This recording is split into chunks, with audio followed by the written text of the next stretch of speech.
Let's say that you wanted to grow or keep a lot of fish. Lots of little fish, or maybe a few huge fish. And let's say that you wanted to keep those fish for your own entertainment, or maybe even to eat them.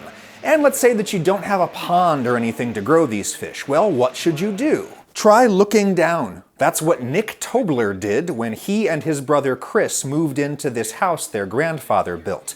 Nick looked down and he saw a manhole cover in the garage. And I explore storm drains, I explore anything I can, so I immediately looked down here and saw it was a huge empty room with 2 foot of water on the floor.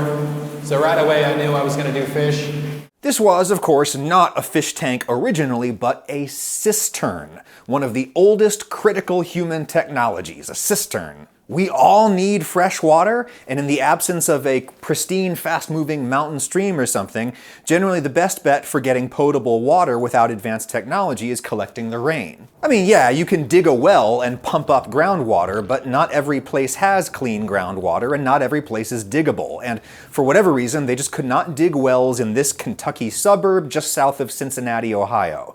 Not the Tobler's real block, but nearby, and when they built these houses in the 1950s and 60s, there was no well water and no municipal water mains to plumb into. But one thing that we generally have in abundance here in the southeastern United States is rain. So you put gutters on the roof of your house to collect the rain, then you direct the downward flow via a pipe into a water-safe containment area under the house called a cistern. This is a concrete cistern under the garage. Huge, because it's built to hold all the water the people in this house could need for drinking and bathing and mopping and whatever else. Look on the wall where their grandfather carved his name in 1958, and you can see how high the water level gets, almost to the top. Nick keeps the water level at only about thigh level. Well, thigh level for me. I'm 5'8". Nick is like 6'5". Ouch. And that's why I don't want to raise it, is because that happens. Yeah, with higher water, he'd have to raise the concrete block islands that you use to get around in here. Nonetheless, you've got an astounding volume of water. Nick estimates about 5,000 gallons. In contrast, here's a PVC tank sold specifically for aquaculture, growing fish for food, and it's 300 gallons. 5,000 to 6,000 gallons in the Eel Pit, which is what Nick calls his cistern, the Eel Pit. Always a good day in the Eel Pit.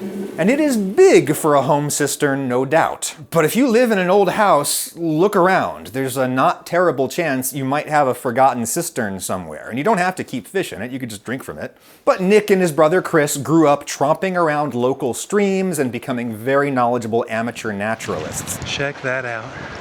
Beautiful tangerine belly. This is just their thing that they do together, and I think that's really nice. Nick has worked in pet shops his whole adult life, and when they took possession of this old house in the family, they got to work stocking every spare corner with axolotls and lungfish and scorpions that fluoresce when you turn off the light, and a lizard that reacts violently to the color blue. Hopefully she doesn't notice your shoes. Yeah. A minute ago. Oh, Jesus Christ. Let's see, there's a 500-gallon aquarium in the basement, where they also just finished their new bar area. Living the dream, huh? I mean, yeah, it's pretty great. So yeah, none of Nick's friends were surprised when he said he was going to put freshwater American eels into the pit. The first reaction was, don't tell any women about this ever. But now I'm swatting them away, so it has worked out. I have a girlfriend I love that I actually met on TikTok from this. Yeah, Nick has gotten big on social video. Search his handle CowTurtle here on YouTube or TikTok, Instagram, etc. He's still working full-time at the fish store, Discover Aquatics in northern Kentucky, but let's get him some more subs, all right?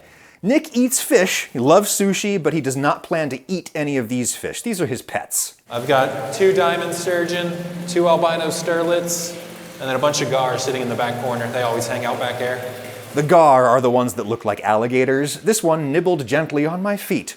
But these here are the main attraction, the sturgeon. That's the fish they harvest caviar from in the Caspian Sea. And caviar is notoriously hard to farm because the fish require lots of cool, very clean water, like a mountain stream. Well, guess what kind of water you have in a basement cistern? The water's cool, but remarkably stable in temperature because this is all underground and Earth is a great insulator. And because it's fed with rain, the water here is as clean and pure as the water I use to brew my Trade Coffee, sponsor of this video. With the holidays upon us, you might be needing some more coffee around the house for all your guests, or you might be looking for a gift for the coffee lover in your life. Think about a Trade subscription. Let's see what they sent. Trade, of course, is not a coffee maker, but they're a coffee discovery service. This is Common Voice Coffee from over in Nashville. Really good stuff. And without having to scout it yourself, you've got a constant flow selected for your taste preferences and coming to your house as frequently as you want them. So yeah, you could give somebody a subscription, or they've just got gift boxes that you could check out. See what we've got in here. Oh, cool. Let's see. Oh, yum. A bunch of, like a sampler. I've recently become one of those insufferable pour-over people. But truth is, I didn't know that much about coffee until I got a Trade subscription. My Trade subscription helped me learn what kind of coffee I like. Just go to drinktrade.com/Ragusia. Buy yourself a Trade subscription and enjoy your first bag for free, or send one of Trade's holiday gift boxes to a loved one and enjoy free shipping for a limited time. Visit drinktrade.com/Ragusia to get brewing. drinktrade.com/Ragusia. Thank you, Trade. Anyway, using a home cistern to stock large volumes of live fish, as 27-year-old Nick Tobler is doing in his Eel Pit in northern Kentucky. Again, he's not planning to eat these fish. He's named all of them, and contrary to what you may have heard, harvesting sturgeon eggs for caviar is generally fatal to the fish. They kill her and then cut out the eggs. They'll let you pet them. They're real smooth but leathery too, which is interesting. Yeah, they're just so prehistoric looking.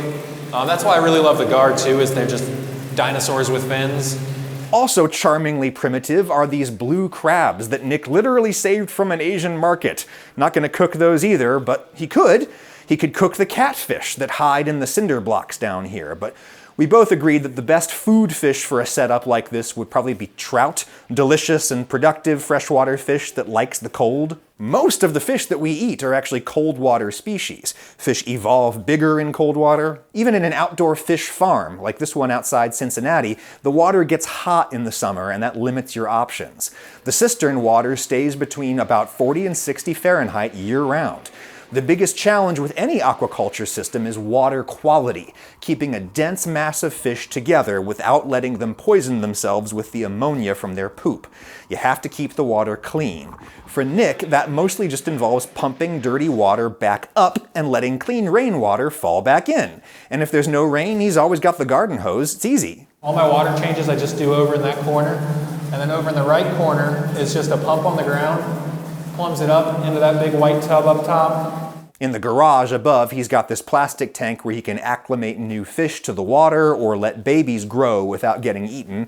And then the water passes through this filter drum filled with bioballs. Which are basically, I'll actually pull one out, but it's all about surface area, because on that surface area there's actually bacteria that grows that actually filters the water. The water passes over the balls, the bacteria convert the ammonia into nitrates, and it pours back down in here. The splashing is intentional because Nick really needs to oxygenate the water. He has several air stones running across the water too. The oxygen needs of sturgeon are very high. They're used to living in a mountain stream that pushes oxygen-rich water over their gills. In still water, they have to swim constantly to breathe, just like a shark. And that's one of many reasons why Nick can't really grow plants down in the eel pit. Plants would normally help you filter the water. The sturgeon can actually get caught up in the plants and drown. Also, with this being a pretty confined space, if like in the plant roots and everything, and with how cold it gets, rotting plant matter down here could gas me and everything down here. Yeah, and that's one of the reasons why Nick did a river rock substrate in here instead of sand. He doesn't want pockets of gas building up inside such an enclosed environment. You gotta have ample gas exchange if you're gonna raise fish in a cistern. And I have been shocked to go on the Googles and look for people who are like raising fish to eat in their old home cisterns, and I can't really find much. I mean, people have kept fish in cisterns for thousands of years, like the famous cisterns of Constantinople, now under modern Istanbul. Legend is the Byzantines kept fish in here to serve as an early warning system if anyone ever poisoned the city water supply. So yeah, I want the Eel Pit guy from TikTok and YouTube and everything to inspire someone out there to grow fish to eat, probably trout or catfish, in their old home cistern. Somebody do it. If you do it successfully, maybe I'll come make a video about you. And subscribe to Nick on all your socials. Cow Turtle is his name. Relaxing, informative content about aquatic ecosystems is his game. Cow Turtle, smash that subscribe button. And thank you, Nick, for the most fun that I've had on the job in quite some time. You ever smoke weed? I don't. Wow. Never. I feel like you're missing out on a lot. People tell me that too.